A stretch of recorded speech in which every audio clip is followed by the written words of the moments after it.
Good evening, everybody. This is Steve Jewin from MMAmania.com, WrestlingObserver.com, the Glove Up or Shut Up radio podcast, tinyurl.com/GloveUp.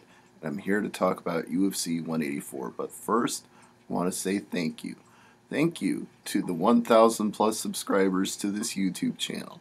We just broke that mark within the last week, and I really do appreciate it. Every single one of you, thank you for subscribing to this channel. Now, as to UFC 184, we learned two things tonight. Ronda Rousey is exactly who she says she is, as if you didn't already know that. And Holly Holm is not quite who we thought she was. But first, the main event. Zingano charged straight at Ronda Rousey, and that was a big mistake. You can say whatever you want about the strategy. You can say, well, she had to try something. But all that got her was put on the ground, put in an armbar, and tapped out in 14 seconds. You heard me right. 14 seconds. The fastest title submission in UFC history. Her last two title fights combined, 30 seconds. Ronda Rousey is the real deal. The co-main event, though, Holly Holm didn't show us what we expected from her record as a professional boxer turned MMA fighter.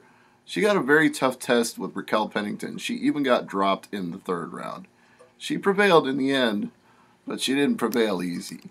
This was turned into a war, and Holly Holm was exposed as somebody who's going to need a lot more experience before she ends up facing Rousey. So don't get your hopes up about seeing that fight anytime soon. The final scorecards were 29-28, 28-29, and 30-27.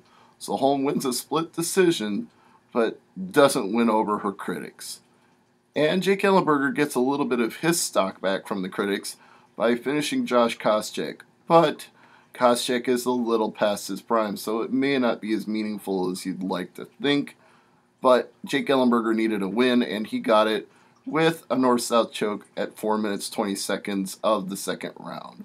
Had a lot of quick finishes on the main card.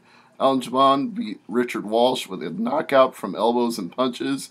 That was 2 minutes 19 seconds of the first round. Tony Ferguson, almost the same amount of time, just a little bit longer, 2:37. He got a rear naked choke on Gleison Tibau, who I was surprised. I mean, I thought Ferguson would win. I picked El Kikuy to win, but I didn't think Gleison Tibau would get out of there that fast. So that was a surprise. And speaking of surprises, poor Mark Munoz. He got choked the heck out. I mean, eyes rolling into the back of his head, unconscious. The referee didn't stop this soon enough.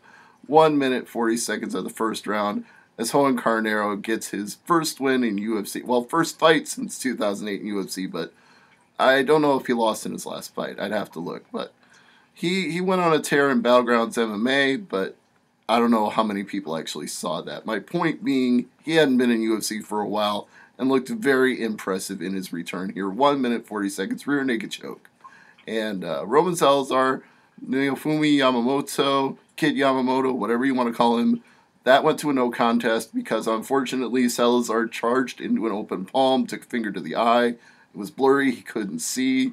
It was waved off, and a no contest as a result. 2 minutes 37 seconds was when it was stopped in round two. Tim Means, the Dirty Bird, he blew through Diego Lima, 2 minutes 17 seconds of the first round via TKO. Very impressive.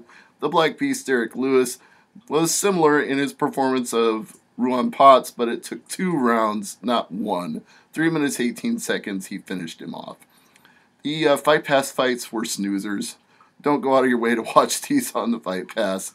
Lazaro beat Krause by a split decision, and what was the other guy's name? Fullen beat Torres by a split decision. Neither one was anything to write home about, but FS1 was good other than the Salazar-Yamamoto fight, and of course the main card was excellent.